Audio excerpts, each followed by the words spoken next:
chegamos aqui à nossa última aula, aula 25, que o Espiritismo propõe para a nossa vida, né? E essa aula de encerramento do livro, o que é o Espiritismo, né? E a gente começa falando aqui, nessa primeira sessão, quem somos segundo o Espiritismo, né? Nós somos espíritos vivendo uma experiência humana, né?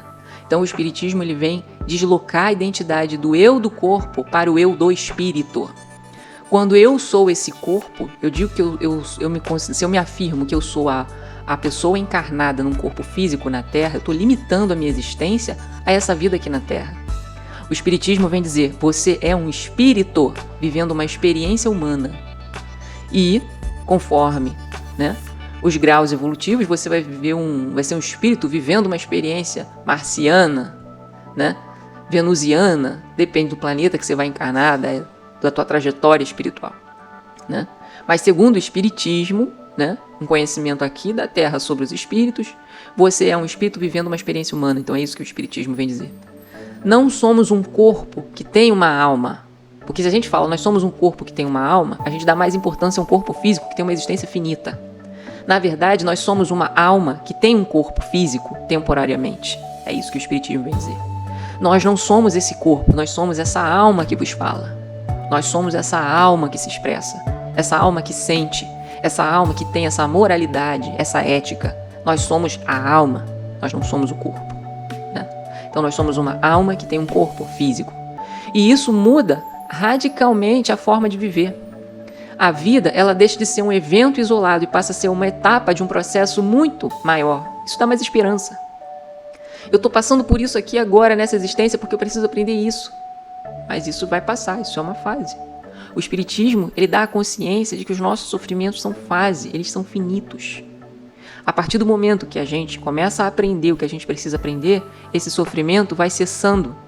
Porque o sofrimento nada mais é do que a falta de experiência com aquela situação que está causando sofrimento e a gente não está sabendo lidar, né? O Espiritismo ele vem dizer, a vida ela é muito mais interessante do que você acha que ela é. Você está achando a sua vida interessante agora? Pois ela é muito mais. Você tá achando sua vida não está muito interessante agora? Pois ela será muito mais, né? Então o Espiritismo ele vem dizer, a vida é muito mais interessante do que isso que você está vivendo agora. Muito mais. Porque você tem um espírito que tem um processo de evolução contínua. E cada evolução é uma existência totalmente diferente da outra. Só de você, vamos supor, eu encarno nesse planeta, eu tenho essa experiência agora. Digamos que numa próxima encarnação eu venha no mesmo planeta, vai ser uma outra existência totalmente diferente. Isso, no mesmo planeta. Imagina quando a gente fala de outros planetas. A existência é uma coisa muito legal, uma experiência. Ser um espírito é uma experiência muito boa, que Deus proporciona pra gente. É o próprio paraíso, né? Então Allan Kardec vem falar isso. O Espiritismo ele traz esse conceito de que eu não sou um corpo com uma alma, eu sou uma alma com um corpo, né?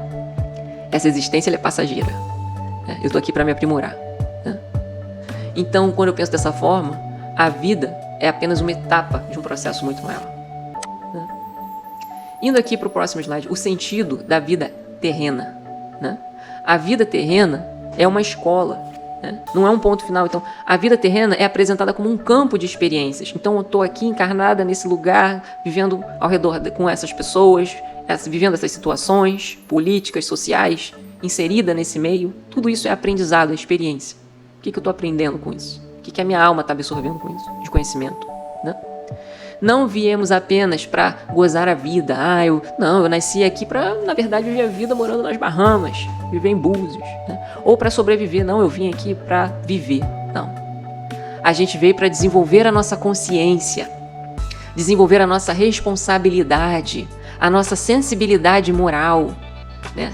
Então, quando a gente nasce ou na luxúria ou na pobreza, nós temos aprendizados nos dois lados. E há quem diga que nascer na luxúria é o aprendizado mais difícil.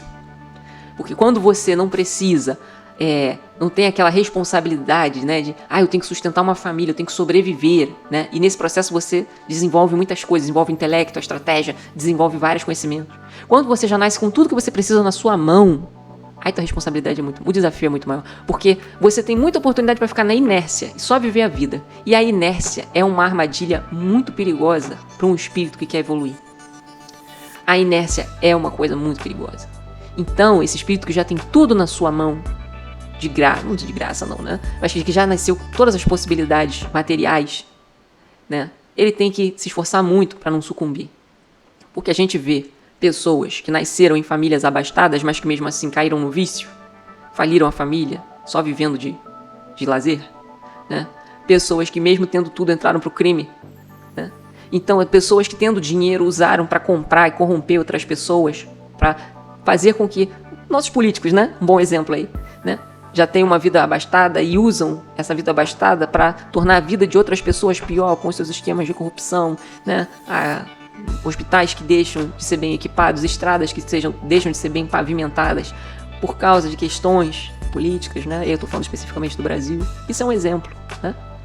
Então, isso é um exemplo de que a pessoa, mesmo sendo abastada, mesmo tendo muito dinheiro, mesmo tendo condições, não precisa, nem que precisasse, né, entrar em situações deploráveis de crimes e corrupções, né, para sustentar uma riqueza que nem ela é capaz de consumir, né, em troca de levar mais miséria, mais pobreza, mais dificuldade para as pessoas que ela poderia estar ajudando, né? Então isso é um exemplo, né, de como que viver, ter tudo, não necessariamente em termos espirituais, né, o desafio é maior, né? Então, as provas, as dores, as limitações, o desafio, né, eles deixam de ser absurdos, né, e passam a ter sentido evolutivo, né? Então, quando a vida terrena, ela existe para isso, para você passar pelas situações desafiadoras, para aprimorar o seu espírito. As dificuldades são oportunidades de aprendizado, nunca é um castigo. Indo para o slide 3 aqui, o valor real das nossas escolhas, né? Então, o livre-arbítrio, ele é real, né? Tudo tem uma escolha. Mas a lei só entra, né, para organizar, mas você tem a escolha. Eu posso agir contra a lei, ser punido, ou posso agir conforme a lei e viver minha vida em paz, né? Mas existe a escolha. Então, o livre-arbítrio, ele é real. Nada é imposto mecanicamente. Você vai sentar aí, você vai comer a gordura porque Deus mandou. Nada disso. Tudo é uma escolha, né? Então, o espírito, ele escolhe, ele aprende, ele erra, ele acerta, ele constrói a sua própria trajetória. Todo mundo constrói a sua própria trajetória. Todo mundo tem o seu livre-arbítrio. Todo mundo. Se você sente que você não tem o livre-arbítrio, é porque provavelmente você está se bloqueando psicologicamente para fazer suas próprias escolhas, né? Mas todo mundo tem o seu livre-arbítrio. Todo mundo traça o seu caminho através das suas escolhas. E isso é algo individual, né? Meu pai me mandou. Quando a gente é pequeno, ok, né? Isso se chama disciplina. Quando a gente é grande, que a gente tem a nossa liberdade de escolha, aí você está achando mais seguro obedecer a ordem do que pensar por si próprio, né? Essa é a questão. Então, o espiritismo, ele não trabalha com uma culpa eterna, mas com responsabilidade contínua. Eu cometi esse erro, eu sou culpado eternamente? Não, mas você é responsável pelas suas escolhas, né? As suas escolhas geram consequências, né? O bem e o mal produzem consequências naturais. Então, as suas escolhas geram consequências. Não é um mal eterno, né? Mas dependendo do mal que você fez, vai ter consequências aí que podem perdurar por um tempo, né? Por exemplo, né, o Hitler, com a guerra, com a matança que ele fez, matou judeus que nem estavam atirando, sabe? Encurralou pessoas numa parede e simplesmente atirou. É um mal que ele fez que tem consequências até hoje. Ele tirou muitas vidas. Ele tirou muitos espíritos do seu processo evolutivo ali, que foram forçados a desencarnar, né? Óbvio que aqueles espíritos que morreram também tem uma história ali, né? Tem uma história ali também. Mas quando o Hitler escolheu, né, ao invés de não fazer aquilo ali, matar, cometer lá, né, todos aqueles homicídios, né, ele trouxe uma carga muito grande para a existência espiritual dele, né, trouxe uma dívida muito grande, né, porque ali ele deu evidência de que ele não está muito evoluído assim e que ele precisa passar por situações aprender a passar por situações bem complicadas para poder evoluir e não apagar, mas encarar aquilo ali de uma outra forma, né? Então não existe culpa eterna, existe responsabilidade. Ele tinha a escolha de não fazer, mas ele foi lá e fez. Movido sabe lá por quê, mas fez, né?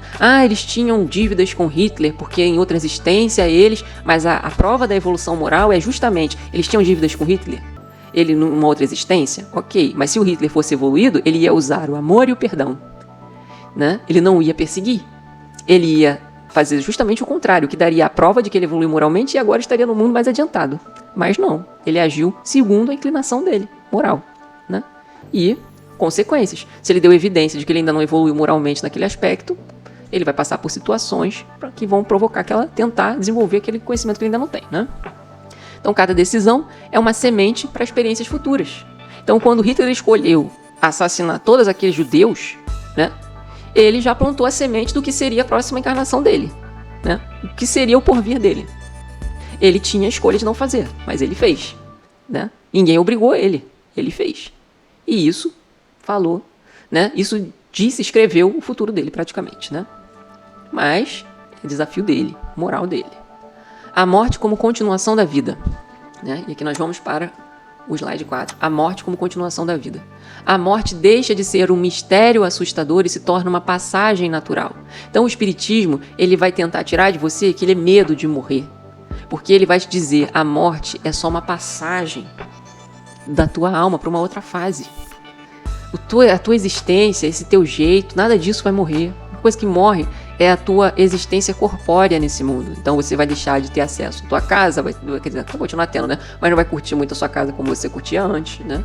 Porque você não tem mais um corpo físico que permite fazer isso. Então isso realmente acaba, né? Em termos das, né? A experiência de vida material vai acabar, a existência material vai acabar, mas a existência espiritual continua. Então essa consciência que você tem agora, ela vai permanecer a mesma quando você morrer, né? Quando seu corpo morrer, né? Não tem julgamento externo arbitrário. Então, cada espírito desperta no mundo espiritual com o próprio conteúdo interior. Então, tem esse negócio de, quando eu morrer, vai ter um tribunal de Deus que vai falar, vai olhar tudo de bom que eu fiz, tudo de mal que eu fiz, e vai dizer, você vai pro céu, você vai pro inferno, você vai pro limbo, você não. Né? O que eu fiz, né, somado na minha existência mais atual, né, somado às experiências anteriores, vai dizer que tipo de energia eu carrego. E esse tipo de energia que eu carrego vai dizer qual é o lugar que eu vou.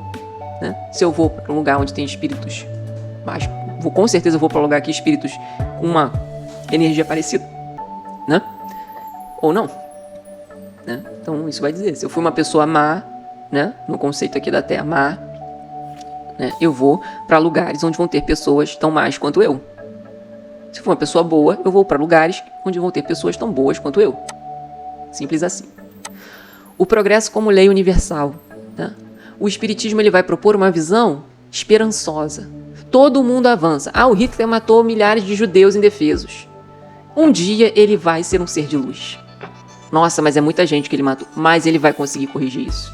Por quê? Porque a lei de Deus é uma só. Todo mundo evolui. Todo mundo evolui. Deus não estabelece um tempo. Deus vai falar, não, você vai evoluir daqui a não sei quanto tempo. Não. Cada um tem o seu ritmo. O Hitler, quando resolveu matar todas aquelas pessoas, né, ele estabeleceu o ritmo dele, bem lento. Né? As pessoas que preferem seguir o caminho de Deus, que é um caminho de luz, de vida, de amor, de caridade, de perdão, vão ter um outro ritmo de evolução. Vão sofrer, vão passar por situação difícil? Vão, porque o espírito precisa aprender. Aí vão passar de forma muito mais suave. Né? Então o progresso é lei universal. Cada um progride no seu tempo. As suas escolhas vão dizer se você vai progredir mais rápido ou mais devagar. As escolhas do Hitler disseram que ele vai progredir de forma mais devagar. A menos que ele escolha estar definitivamente no caminho de Deus e a partir de então só caminhar na luz. Mas é livre-arbítrio, é a escolha dele. Né? A pessoa fica eternamente no inferno. Não, ninguém é condenado para sempre. Deus é justo, justíssimo. E aonde que está a justiça se você condenar uma pessoa eternamente para sempre sem dar a oportunidade do arrependimento? Deus te dá a oportunidade de se arrepender. Eu me arrependi. Então você vai nascer num lugar onde tem pessoas que foram tão cruéis quanto você foi naquela existência. E você vai ter que aprender a não ser cruel no meio de pessoas cruéis. Para isso eu vou te ensinar o que é o amor, o que é o perdão, o que é você ter resignação, abnegação. Tudo isso eu vou te ajudar, mas vai depender da sua vontade. Se você tiver vontade de transformar todos os seus atos ruins em trampolim para sua evolução e ser uma pessoa totalmente diferente do que você foi, você vai evoluir muito, você vai sofrer muito menos. Mas se você quiser escolher o caminho que aparentemente é mais fácil, ser igual aos outros, para manter o seu corpo físico vivo, aí é uma escolha sua, vai demorar um pouquinho mais. Mas todo mundo evolui, todo mundo. A lei do progresso é universal e abrange todos. Ninguém é condenado para sempre. A pessoa que foi muito má, ela vai ter a oportunidade de corrigir tudo que fez de mal, mas ela não é condenada para sempre. Ela não vai queimar no mármore do inferno para sempre. Né? A reencarnação é um instrumento de justiça. Justiça para a pessoa que não precisa evoluir. Então Deus é justo no sentido de eu vou te dar a oportunidade que tiver que te dar para você evoluir. Justiça. Né? E justiça também para quem sofreu aquele mal. Né? Aquela pessoa. Né? Então a reencarnação, né, ela dá sempre novas oportunidades e garante uma justiça sem privilégios e sem condenação eterna. Né? Indo aqui para o slide 6, a ética espírita para a vida diária, né? O que o espiritismo traz para a gente na nossa vida diária? Né? O espiritismo ele não propõe nenhum ritual, nenhum dogma, nenhuma promessa mística. Né? O espiritismo ele vai propor uma ética simples e profunda, que é melhorar a si mesmo. Busque melhorar a si mesmo. E como você melhora a si mesmo? Começando com o seu autoconhecimento. Você precisa saber o que você precisa melhorar. E para você saber o que você precisa melhorar, você tem que criar o hábito de olhar para dentro de si. Né? Então, melhore a si mesmo. Segunda coisa que o Espírito ensina, respeite o outro. Respeite o outro. E no respeitar o outro seja ético, seja caridoso, seja moralmente correto. Respeite o outro. Respeite o outro. Respeite a opinião, as escolhas do outro. Não julgue, para não ser julgado. O espiritismo, ele te estimula a desenvolver a empatia, a se colocar no lugar do outro. Para você respeitar o outro, você tem que se colocar no lugar do outro. Né? Então, ele te estimula muito a você desenvolver a sua empatia, a se coloque no lugar do outro. Né? Até para você ser caridoso com alguém, você tem que se colocar no lugar desse alguém, para você entender aquela necessidade, aquela dor. Né? Então, se coloque. Ele ensina a perdoar, né? Ele te estimula a perdoar, ele te estimula a compreender e a servir. Isso de forma muito resumida. Se você for pegar os livros espíritas, você vê que todos eles batem nessas questões. Todos eles giram em torno dessas questões. Histórias para melhorar a si mesmo, respeitar o outro, desenvolver a empatia, perdoar, compreender e servir. Você vai ver muito isso na literatura espírita. Seja de Zíbia Gasparetto, Chico Xavier, Divaldo, André Luiz, Papo Esclarecedor, Divaldo. Todas as histórias giram em torno disso. Para te ensinar a servir, a compreender, a perdoar, a ter empatia, a respeitar o outro, a melhorar a si mesmo. Tudo gira em torno disso. E essa é a grandeza do espiritismo. Né? Ele vai te dar o caminho para o teu espírito evoluir. Né? O progresso espiritual é essencialmente moral. Né? Todas as suas experiências de encarnação vão ser para te evoluir moralmente. Né? Evoluir moralmente, fazer o que é justo consigo mesmo e com o próximo. Né? Então essa é a proposta ética do espiritismo. E aqui, resumindo, né, os nossos tópicos, a vida ela não começa no nascimento nem termina na morte. Então, essa vida que começa no nascimento e termina na morte é a vida do corpo físico. O espírito continua vivo. Né? Somos responsáveis pela própria evolução e essa responsabilidade vem da lei do livre-arbítrio. Nós temos a liberdade de escolha. Então, os caminhos que a gente escolhe vão dizer a vida que a gente vai ter, as múltiplas vidas que a gente vai ter quando encarnado. Né? As dores são experiências educativas. Quando a gente passa por uma dor, significa que a gente está passando por algo que a gente ainda não aprendeu a lidar, e por isso é uma dor. A partir do momento que a gente aprende a lidar, aquilo deixa de ser dor. Aquilo vira aprendizado, conhecimento, evolução. Né? Então, para o espiritismo, as dores são experiências educativas. O bem gera paz, o mal gera aprendizado. Quando que o bem gera paz? Quando você já aprendeu a lidar com aquela situação, já aprendeu a melhor forma de lidar com ela. Aquilo te gera paz, porque você não vai agir, né, de uma forma que te gera estresse. Né? O bem gera paz porque você já aprendeu a lidar com aquela situação. Né? O mal gera aprendizado. Então, o mal é um castigo de Deus? Não. O mal é só a evidência de que você não aprendeu a lidar com aquela situação, que você precisa aprender. Quando você aprende, o mal deixa de virar mal. Né? Aquilo deixa de ser um incômodo, que você aprendeu a lidar com aquilo. A finalidade última é o amor consciente. Então, a finalidade da encarnação é você amar de forma consciente. Eu amo da boca para fora, eu amo de forma consciente. Né? É amar no sentido de entender que nós somos parte de um todo. Nós somos uma parte de um todo muito maior que é Deus. Né? Então, nós devemos usar o amor conosco para nos compreender, para nos perdoarmos, né? Para nos aceitarmos como somos e que vamos melhorar por nós mesmos. Eu sou assim hoje, mas eu trabalho para ser melhor amanhã. E isso é o quê? Amor. Né? Amor, porque eu faço parte de algo maior. Né? Algo maior que caminha para a evolução, para o bem, que caminha para caminhos menos tortuosos para todos. Para todos. Porque quando eu estou evoluindo, eu enxergo que a situação de paz, de bem, é benéfica para todos. E a partir do momento que eu aprendo isso, eu começo a mostrar para as outras pessoas como é viver numa situação mais evoluída. Então é um amor consciente, é um amor que se coloca no lugar dos outros, que tem empatia, é um amor que se cuida primeiro para poder cuidar dos outros, né? Então é isso que o Espiritismo, né? Uma das muitas coisas que o Espiritismo vem trazer pra gente. E aqui a última pergunta, né, que a gente faz: se eu sou um espírito em evolução, como estou usando esta encarnação para me tornar alguém melhor? Então, se eu estou evoluindo, que experiências eu estou passando e como eu estou reagindo a elas, né, que estão agregando na minha vida espiritual? Quando meu corpo físico, né, deixar de existir, quando o meu corpo físico morrer e eu acordar lá do outro lado, no mundo espiritual, né, eu me tornei alguém melhor do que na minha última encarnação ou não, né? Então é esse questionamento que a gente se faz, né, com relação à vida espiritual que nós temos. Então encerramos aqui a nossa última aula da sequência, né, o que é o Espiritismo. Agradeço enormemente a quem acompanhou desde a primeira aula, né?